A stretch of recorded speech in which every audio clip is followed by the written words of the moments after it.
저는 오늘 고린도후서 3장 1절로 3절 말씀을 가지고 내가 곧 추천서이다 라는 제목으로 함께 하나님의 말씀을 살피려고 합니다.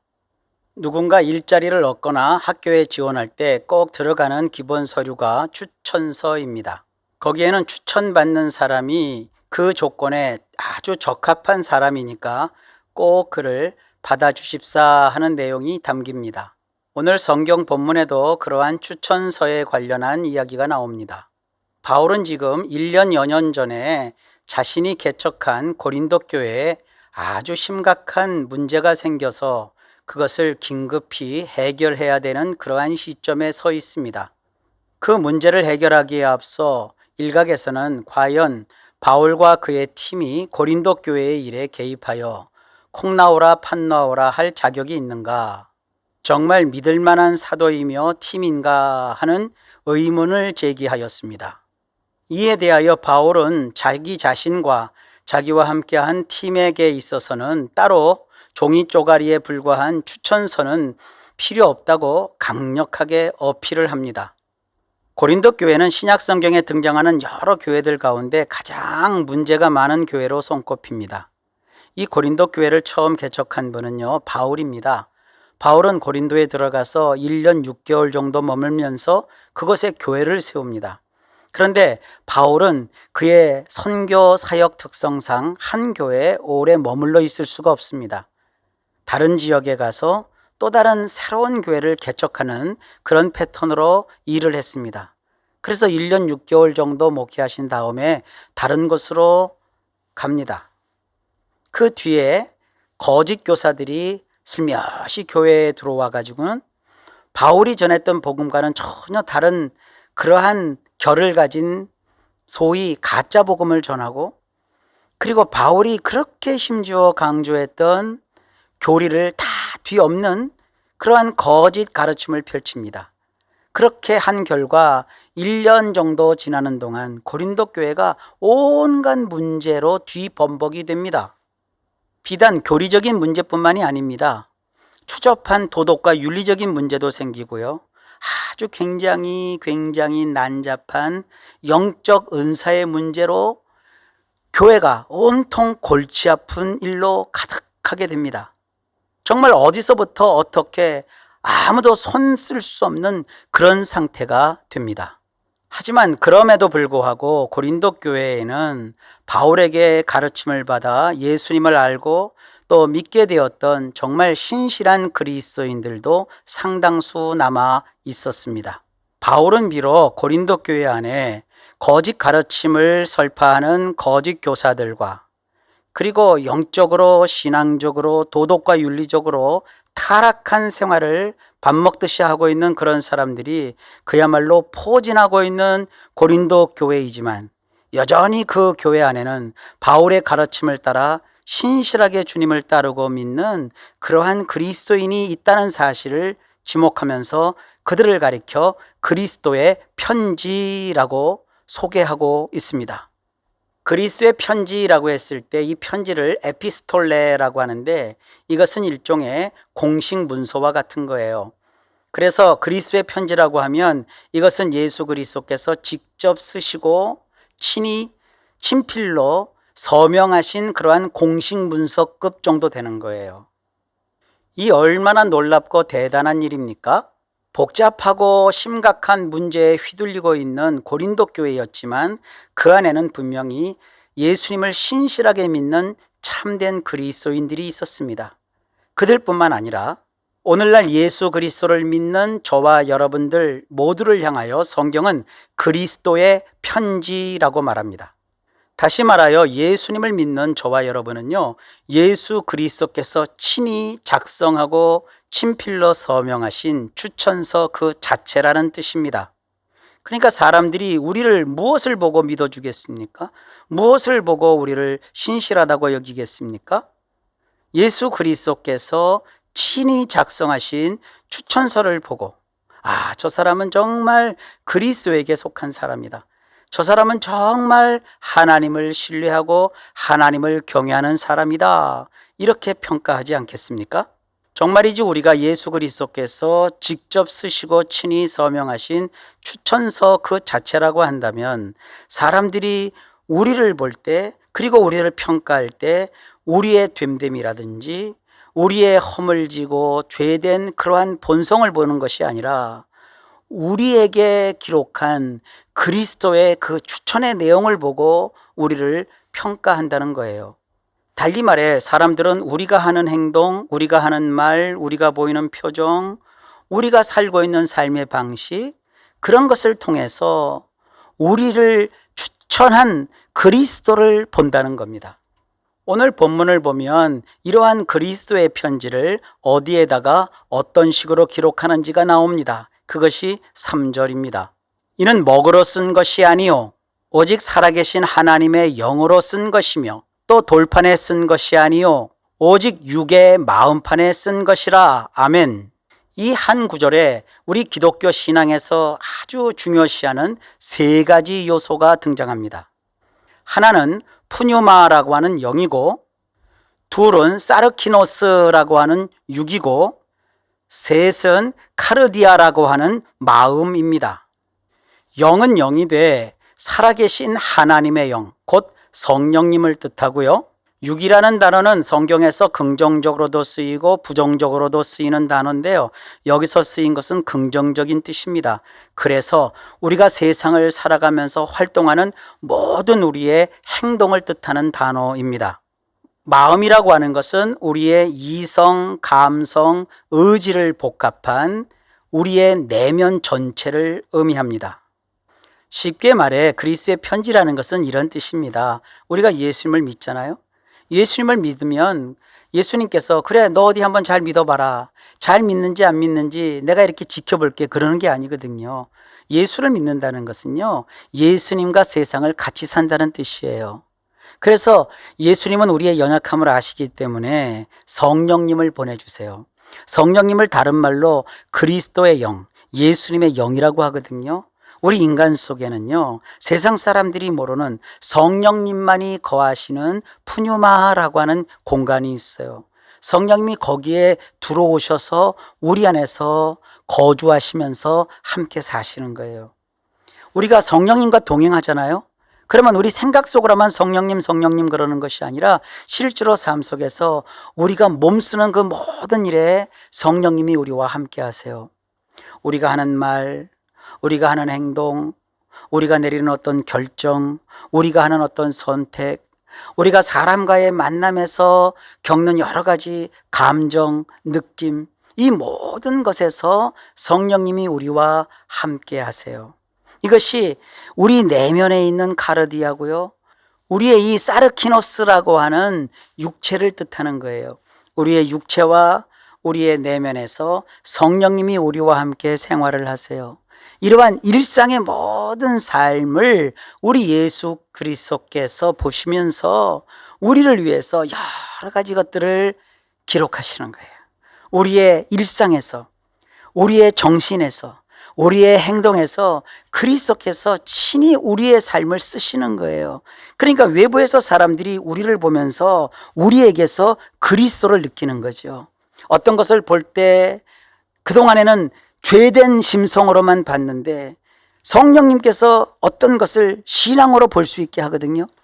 우리가 무엇을 판단할 때 그동안에는 내 의지만 가지고 판단을 했는데 그 판단하고 선택하는 데 있어서 성령님이 우리를 도와주시거든요. 그러한 과정들을 예수 그리스도께서 편지 쓰듯이 기록해 놓으신다는 거예요. 곧 우리의 삶이 그렇게 된다는 거예요.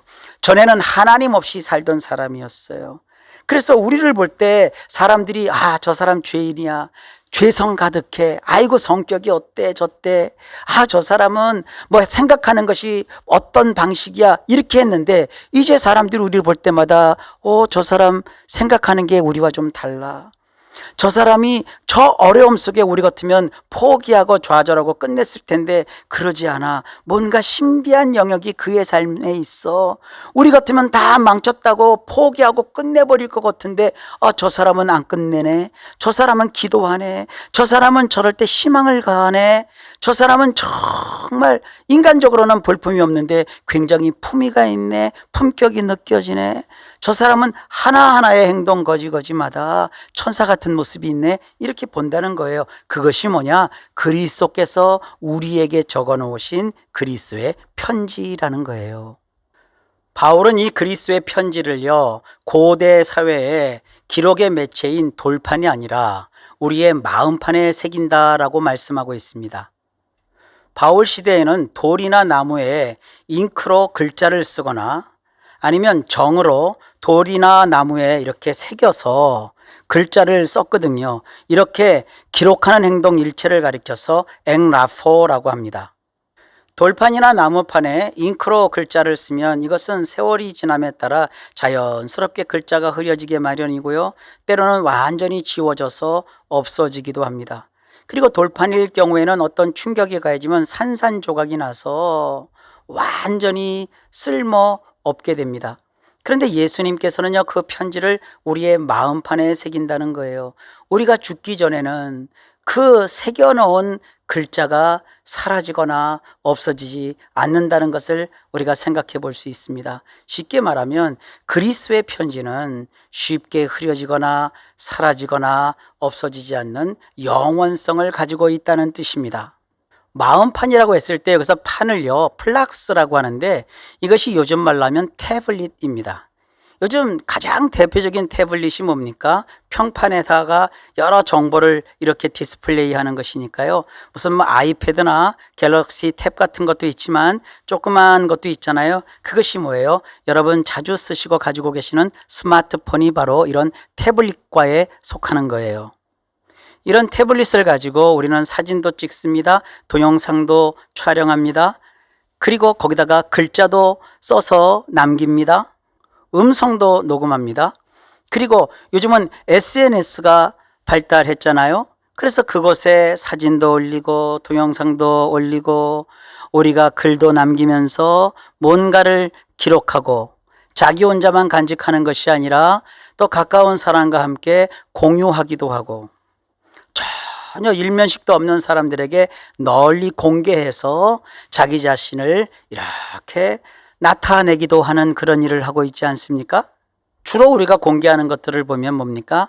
자기가 먹은 어떠한 음식, 자기가 키우는 반려동물, 자기가 지금 만나고 있는 사람, 자기가 지금 관심 있게 보고 있는 어떤 꽃이나 사물, 자기가 여행하고 있는 여행지의 모습, 그런 것들을 담아서 사람들과 널리 공유하면서 정말 사이버 세상에서 누리는 행복을 만끽할 수 있지 않습니까?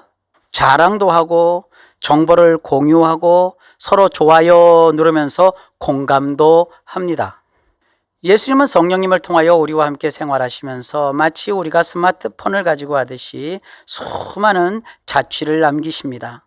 참으로 놀라운 것은 내가 그리스도에 관하여 무엇을 찍고 기록하고 정리하여 남기는 것이 아니라 그리스도께서 우리에게 우리의 마음판에 직접 우리에 관한 것을 기록하여 저장하여 남기신다는 거예요.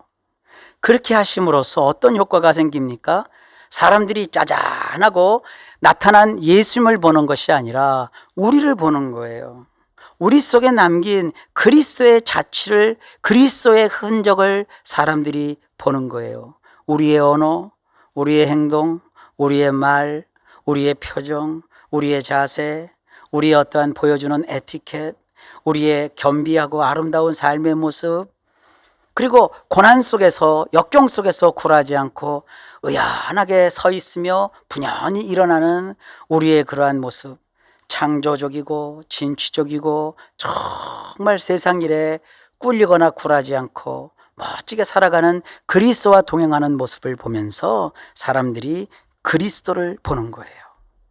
오늘은 그리스도께서 우리의 마음판에 새겨 넣으시는 그리스도의 편지 몇 편을 우리 성도님들과 함께 생각해 보려고 합니다.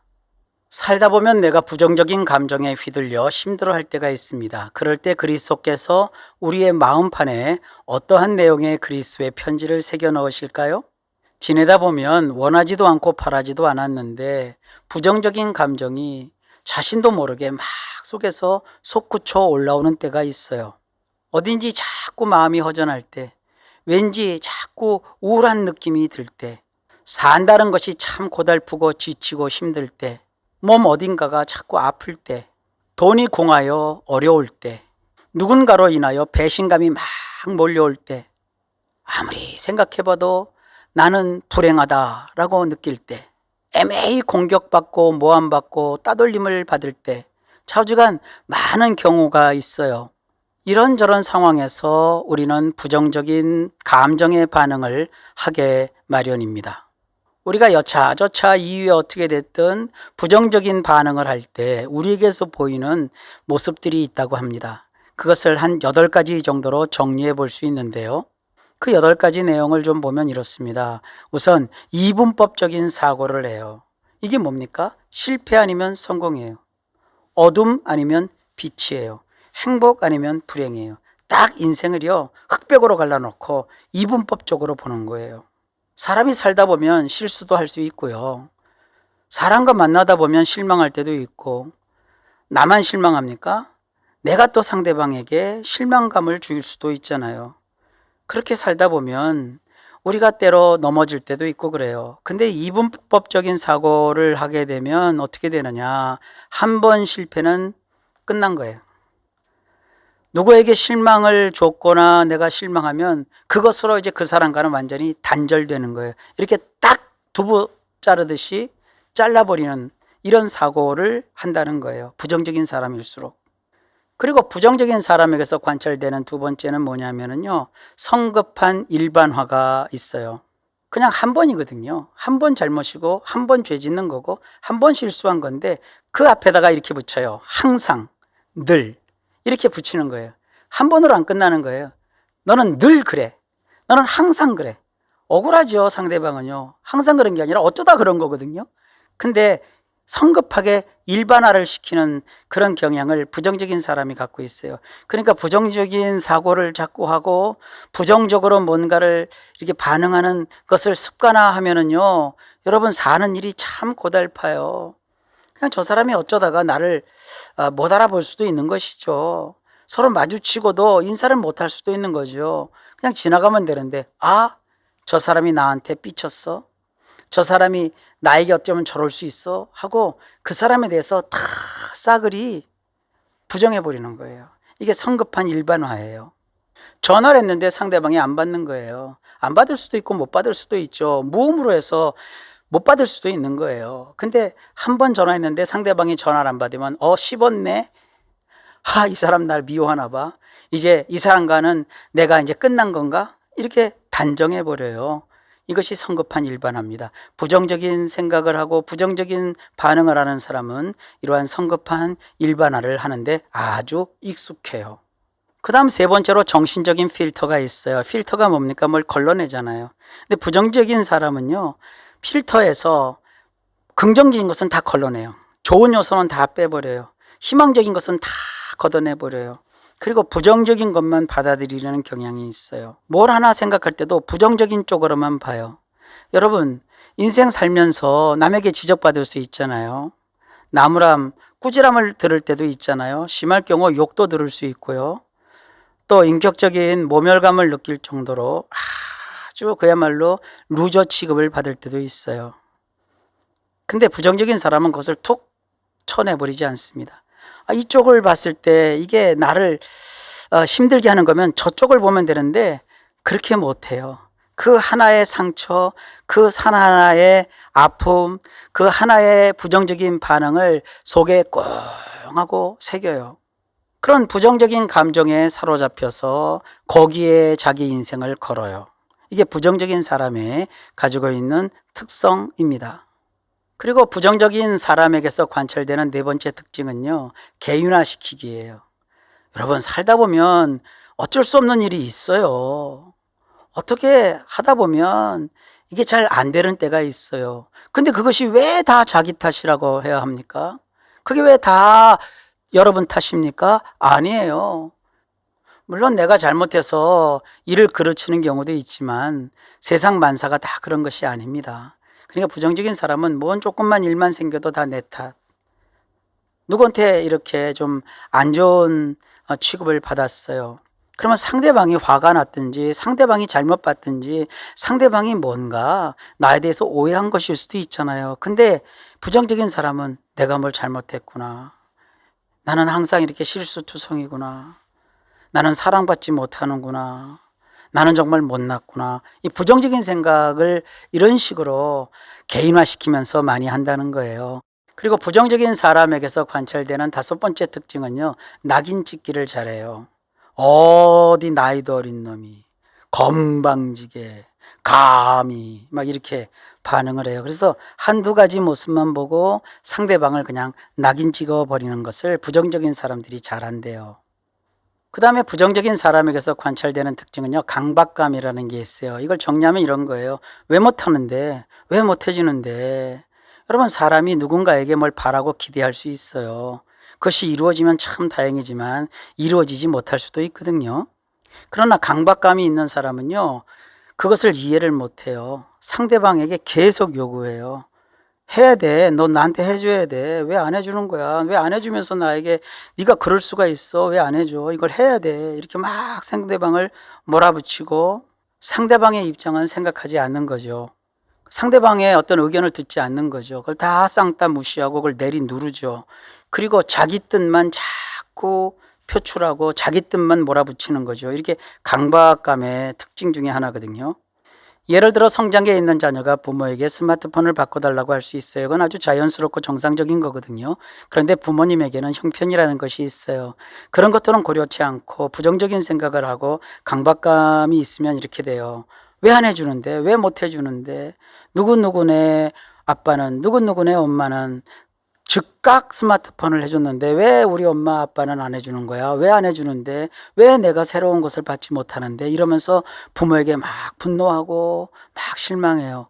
여러분, 그런 것이 아니거든요. 형편껏 살아가는 거죠. 새롭게 해줄 형편이 안 될 수도 있고요. 또 부모님에게는 자녀 교육에 대한 어떤 교육적인 소신이 있는 거예요. 부정적인 생각을 하는 사람은 그런 것을 전혀 고려치 않고 자기의 것만 주장하는 그런 특징이 있습니다. 부정적인 사람에게서 관찰되는 또 하나의 특징은요, 감정의 얽매인 추론을 잘해요. 사실과 감정은 다르거든요. 부정적인 사람은요, 어떤 일을 하면서 내가 마음에 느낌이 좋지 않으면 그 일은 잘못됐다고 생각할 수가 있어요. 그러니까 부정적인 사람은 누구와 함께 일을 잘 못해요. 내가 기분이 나쁘면 해야 될 일도 안 해버려요.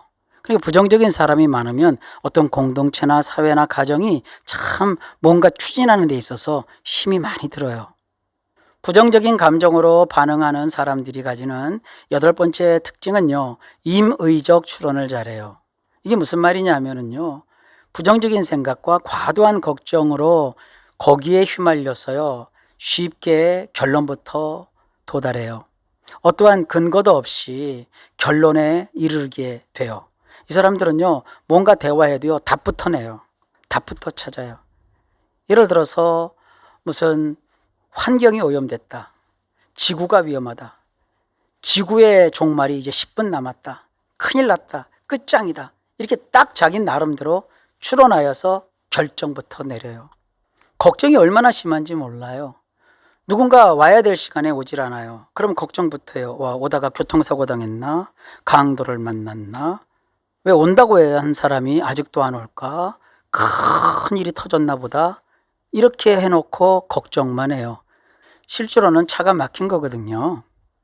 그러니까요, 이렇게 부정적으로 살아가는 사람에게는 여러 가지 면에서 참 인생살이가 고달프게 마련입니다. 주님은 우리가 인생을 사는 동안에 이러한 부정적인 패턴에 얽매여서 힘들게 살아갈 때 우리에게서 이러한 그리스도의 편지를 쓰고 싶어 하십니다. 너는 마음을 다하여 여호와를 신뢰하고 내 명철을 의지하지 말라. 너는 범사의 그를 인정하라. 그리하면 내 길을 지도하시리라. 이 말씀을 원문에서 직역하면 이렇습니다. 너는 온 마음으로 주님 안에서 안전함을 느끼라. 내가 깨달은 바에 의존하지 말라. 내 모든 길에서 그분을 알라. 그분이 똑바르게 뻗은 내 지름길들을 내시리라. 그러므로 주님은 우리가 인생에 여러 가지 어려운 일을 겪으면서 마음에 부정적인 감정이 생길 때마다 이러한 편지를 기록하고 싶어 하십니다. 이 사람은 그 부정적인 감정이 느껴지는 상황에서 도리어 온 마음으로 주님 안에서 평안함을 느낀다. 스스로 깨달은 바에 의존하지 않고 모든 길에서 하나님이 누구신지 잘 이해하고 있다. 그래서 하나님이 그를 위하여 똑바르게 뻗은 지름길들을 내주셨다. 사랑하는 성도 여러분, 어떤 일을 만났을 때 부정적인 감정을 느끼는 것은 당연한 것이고 자연스럽습니다. 하지만 그 부정적인 감정에 휘몰려서는 안 됩니다. 거기에 휩싸여서는 안 됩니다. 오히려 그럴 때마다 이 하나님의 말씀을 기억하십시오.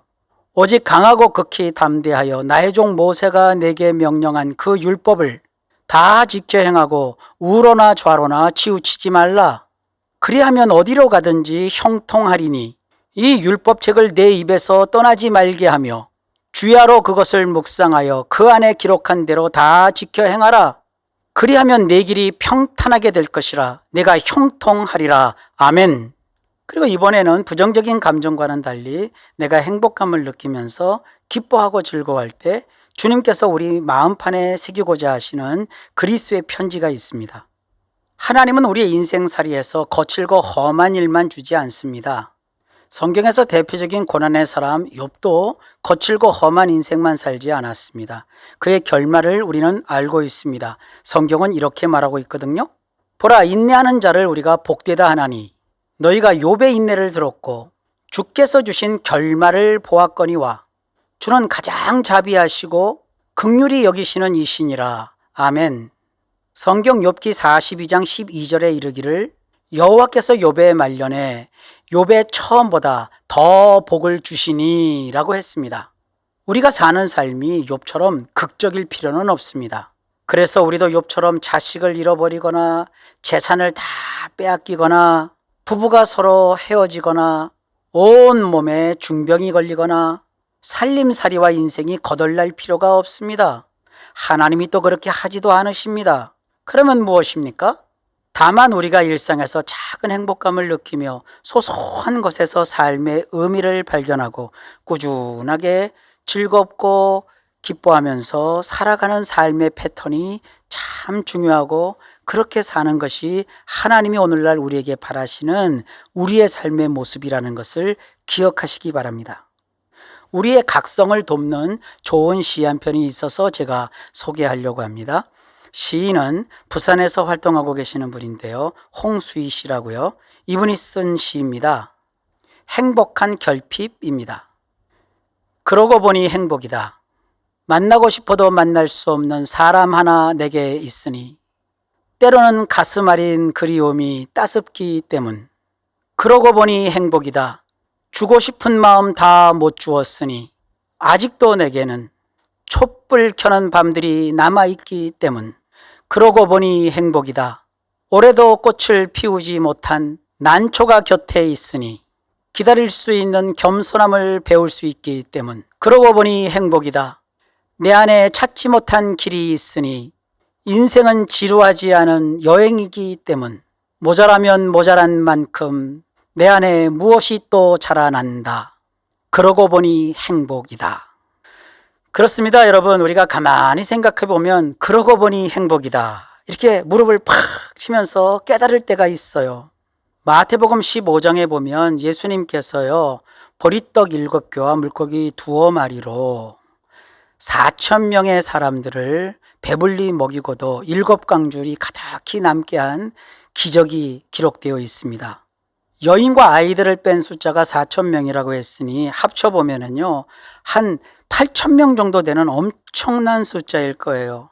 그런데 그 많은 사람들이 배불리 먹고도 음식이 남았는데 그 기적을 일으켰을 때 사용된 재료가 불과 떡 7개하고요, 생선 2마리였습니다. 이러한 놀라운 기적을 행하기 전에 우리 예수님께서 하셨던 행동을 보면 우리가 받는 은혜가 큽니다. 주님은 이 놀라운 기적을 행하시기 전에 어떠한 행동을 하셨을까요? 떡 7개와 그 생선을 가지사 축사하시고 떼어 제자들에게 주시니 그랬어요. 여기서 축사하셨다는 것은요, 유카리스테오라고 하셨어요. 이것은 감사하셨다 이런 뜻이에요. 내게 주신 복이 너무나도 고마워. 배고픈 내 배를 채울 수 있는 비록 작은 양의 음식이지만 이것을 내게 주어 먹게 하신 하나님이 너무나도 감사하여 하나님께 그 고마움을 표현하셨다 하는 그런 표현이에요. 제자들이 가지고 있던 떡이나 생선은요, 고작 해야 1명이나 2명 정도 먹을 수 있는 양의 작고 작은 음식이었습니다. 물고기, 작은 거 생선, 그것도 2마리, 그리고 떡 7개입니다. 굉장히 소박한 음식이죠. 그런데 우리 예수님께서는 그 소박한 음식을 손에 잡아 드시고서 감사하셨어요. 그야말로 오늘 읽어드린 시처럼 그러고 보니 행복이다, 그런 마음으로 그것에 주님이 감사하셨어요. 그리고 떼어서 주시기 시작합니다. 그러자 그곳에 있던 여인과 아이들을 뺀고도 4,000명이 넘는 엄청난 사람들이 다 배불리 먹고 또 먹다가 남긴 것이 7광줄이 가득히 남았어요. 우리는 이 사건에서 4,000명이 배불리 먹은 이 기적에 많은 관심을 둡니다. 하지만 성경은 그 소박하고 작은 먹을거리를 손에 잡고서 하늘을 우러러시며 감사하며 행복감을 느끼셨던 우리 예수님의 모습에 초점을 맞추고 있습니다. 지금 세상은 그런 작고 소소한 행복에 초점을 맞추지 않습니다. 온통 엄청난 성공을 거둔 사람에게 관심을 둡니다.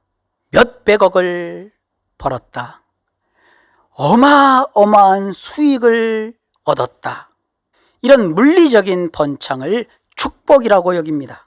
그리고 그런 사람들의 성공과 번성함에 대하여 찬사를 아끼지 않습니다. 그러다 보니 상대적으로 절대적인 빈곤감과 박탈감에 허탈해하는 사람들이 너무너무 많이 늘어나고 있습니다. 남들은 다 잘 나가는데 나만 왜 이 모양이야? 나는 평생 이렇게 노력하면서 정직하게 열심히 살아왔는데 내 이름으로 된 내 집안칸이 없으니 이 얼마나 절망스러워. 이러면서 하루하루 살아가는 것이 얼마나 고단하고 피곤한지 몰라요. 그런 때에 작은 행복감에 기뻐하고 즐거워할 수 있다면 주님은 그런 분들을 위해서 이러한 그리스도의 편지를 쓰실 겁니다. 시편 136편 23절입니다. 우리를 비천한 가운데에서도 기억해 주신 이에게 감사하라. 그 인자하심이 영원함이로다. 여기서 이 비천한 가운데라는 말은요, 쉐펠이라고 하는데요, 아주 낮은 상태, 요즘 말로 하면 루저, 인생에 있어서 리즈 시절이 아예 없었던 그런 사람, 누군가의 관심 밖에 있는 그런 자, 아무도 알아주지 않는 그런 처지에 있는 자, 어느 공동체에 있지만 소속감이나 존재감조차 없는 사람, 이런 걸 뜻하는 단어예요. 그런데 그런 비천한 가운데 있는 나를 우리 하나님은 기억하신다고 성경이 말하고 있습니다. 그래서 내가 하나님께 감사한다는 거예요. 나를 향한 하나님의 그 인자하심은 영원하다는 거예요. 이 말씀에 근거하면 주님께서는 생활 속에 작은 행복감을 느끼는 사람에게 그 마음판에 이렇게 그리스도의 편지를 남기실 겁니다.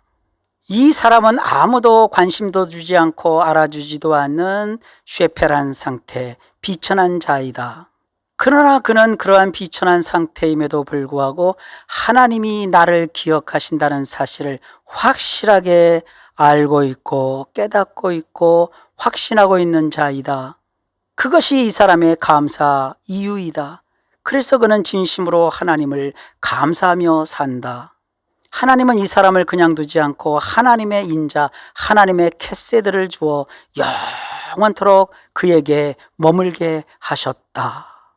여러분, 작은 일에 감사하며 소소한 곳에서 행복감을 느끼는 그런 사람, 결국 하나님은 그에게요, 세상 사람들이 모르는 하나님의 캐세드, 하나님의 돌보심, 하나님의 인자하심을 부어주십니다. 남들은 몰라도 그 사람 속에는 늘 행복이 넘칩니다. 슬퍼할 가운데에서도 그 사람은 기뻐할 줄 압니다.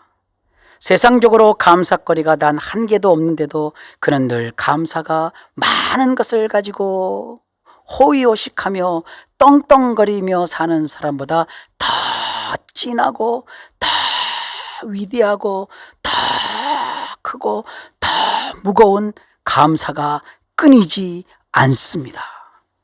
그러한 삶을 하나님께서 우리에게 보장해 주십니다. 여러분, 나 자신이 그리스도께서 쓰신 추천장입니다.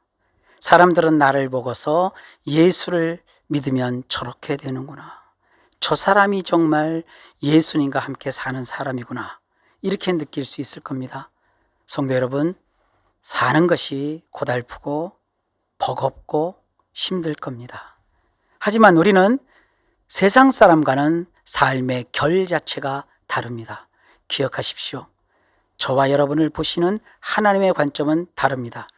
하나님은 우리를 보시고 하나님의 놀라운 영광을 나타내시기 위하여 오늘도 변함없는 하나님의 캐세드를 부으셔서 영원토록 있게 하십니다.